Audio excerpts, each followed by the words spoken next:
32 sur BFM TV et RMC. Bonjour Éric Coquerel. Bonjour. Merci d'être mon invité ce matin, président de la Commission des finances à l'Assemblée nationale et député La France Insoumise de Seine-Saint-Denis. Je vous reçois alors que le gouvernement se réunit tout à l'heure et promet un tour de vis sur l'immigration avec ce comité interministériel qui se tient à Matignon. Il sera question notamment de la relation France-Algérie, avec autour de la table Bruno Retailleau qui veut assumer un rapport de force avec Alger. Sera également présent le ministre des Affaires étrangères, Jean-Noël Barrot, qui nous annonçait hier sur BFM TV que des mesures de restriction de circulation ont été prises contre des dignitaires algériens. Ce matin, il dit qu'il veut embarquer les partenaires européens pour que des mesures de restriction de visa puissent être décidées au niveau communautaire. Éric Coquerel, est-ce la bonne réponse à apporter face au refus d'un certain nombre de pays, de l'Algérie notamment, de reprendre ces ressortissants illégaux? Alors on va parler de l'Algérie d'abord, si vous voulez. Parce que c'est le pays dont on parle le plus en ce moment. Parlons de l'Algérie. Moi je pense que ce qu'est en train de faire la France vis-à-vis de l'Algérie, c'est une bêtise rare et une faute historique. Voilà. Pourquoi une bêtise et pourquoi une faute? Je vous explique, parce qu'on a deux histoires communes, pas avec le même rôle évidemment. On est des deux côtés de la Méditerranée. Il y a, si je ne me trompe pas, 900 000 franco-algériens. Avec leur descendance, ça doit faire 6 millions de personnes si on va jusqu'aux petits-enfants. Donc notre histoire, elle est profondément liée. Nos intérêts historiques, nos intérêts économiques, nos intérêts, j'allais dire presque en tant que nation, c'est d'avoir des bonnes relations avec l'Algérie et non pas... Sauf qu'elles ne sont pas bonnes. Oui, bien sûr, mais la faute de qui? Qui est en train, quelque part, d'utiliser tous les sujets pour tendre avec l'Algérie? Ça a commencé...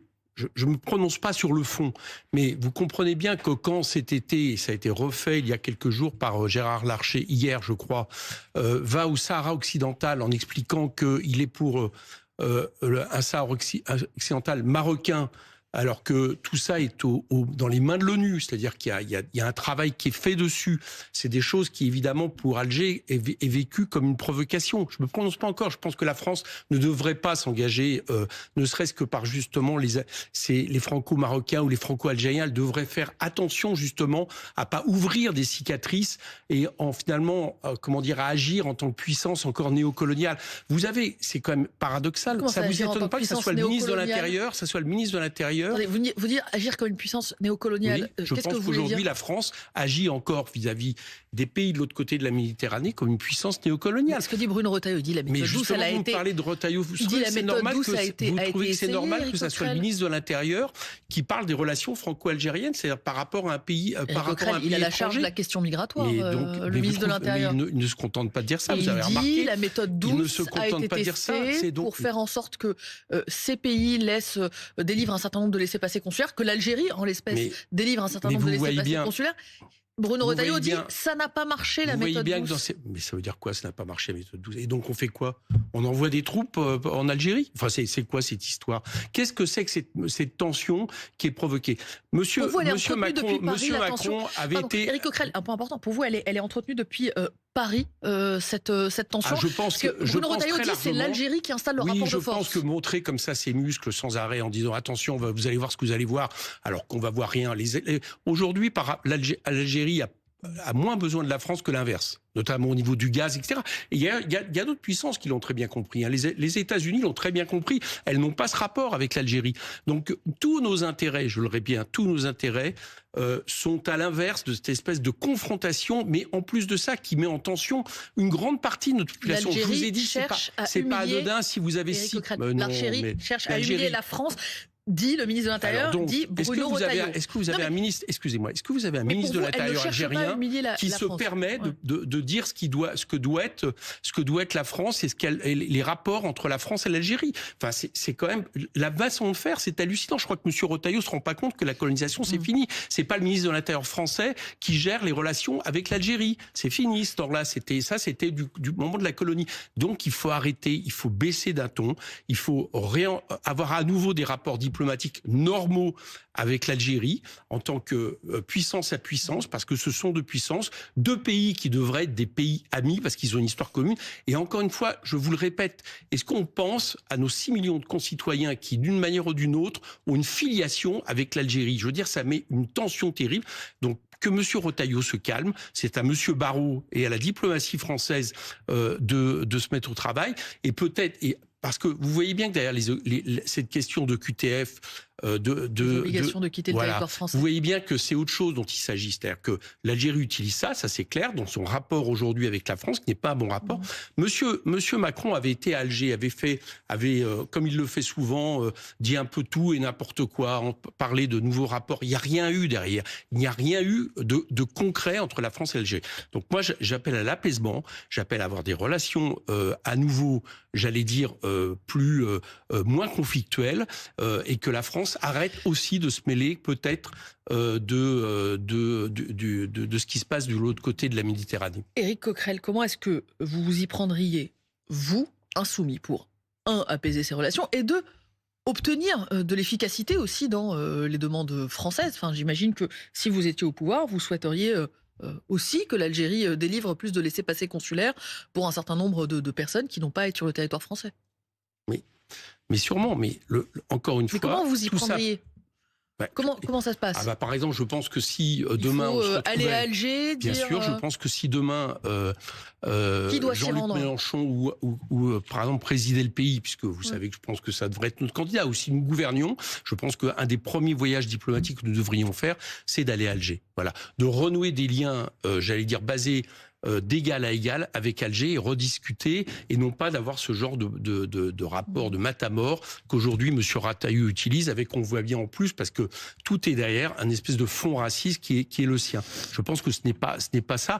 Mais mélanger la question de l'immigration, la question des OQTF et la question des rapports avec l'Algérie, je pense que ce n'est pas sain, ce n'est pas bon, et c'est pas ça qui peut régler le problème, parce que une fois fait ces déclarations, qu'est-ce qui se passe? Qu'est-ce qui se passe? Comment on va... Je pose la question, qu'est-ce qui se passe? Eh bien, il ne se passe rien, parce que l'Alger ne bougera pas par rapport à ça. Donc, pour vous, ça ne servira à rien, ces mesures qui sont annoncées, ces prises de parole, Éric Coquerel, sur les restrictions de circulation pour des dignitaires algériens et éventuellement des visas restreints au niveau européen. Je pense que ça ne servira à rien. D'abord parce que, contrairement à ce qui se passe depuis longtemps, on parle des dignitaires algériens qui viennent se faire soigner en France, on s'aperçoit que progressivement, ils vont se faire soigner plutôt ailleurs qu'en France. Donc tout ça, à mon avis, c'est uniquement des déclarations pour du vent, comme souvent, malheureusement, la diplomatie française sous Macron. Éric Coquerel, plus généralement sur le comité interministériel sur l'immigration, ce n'est pas la première fois qu'il se réunit. Quel regard portez-vous sur cette réunion? Est-ce qu'il y a pour vous un problème d'immigration en France? Non. Il n'y a aucun problème d'immigration? Non, je pense que quand on veut cacher des problèmes sociaux, des problèmes d'ordre environnementaux, des problèmes de politique qui produisent l'inégalité, on parle de l'immigration. Voilà, ça c'est quelque chose vieux comme le monde qui n'a fait que renforcer le Rassemblement national. La France aujourd'hui, il faut le savoir dans les chiffres, n'est plus le grand pays d'immigration qu'elle a été. Voilà. En Europe, elle est loin d'être un des pays qui accueille le plus, par exemple. Et en plus de ça, nous savons, en réalité, quand on parle, par exemple, à des dirigeants du domaine du monde économique, tout le monde dit qu'en réalité, la France a besoin d'immigration.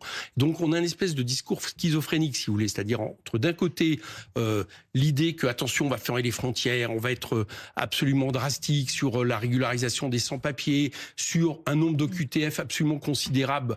Je sais plus, on doit être à peu près à 4-5 fois plus d'OQTF qu'en Allemagne. Alors évidemment, comme c'est des gens qui ne peuvent pas partir parce qu'ils ont des attaches, parce qu'en réalité, concrètement, ça ne peut pas se faire, on a moins de taux de réalisation. On est en train, j'allais dire, d'alimenter à la fois des fantasmes et un problème qu'on ne traite pas de la bonne manière. Il faut accueillir de manière digne, les gens qui sont en France, régulariser les travailleurs sans papier, de façon justement à éviter les défauts de la politique actuelle, c'est-à-dire une marginalisation, par exemple, de beaucoup de gens qui après, éventuellement, en plus, peuvent sombrer dans des problèmes psychiatriques. Éric Coquerel, ce que l'on voit en France et en Europe, c'est que les partis anti-immigration ont le vent dans les voiles.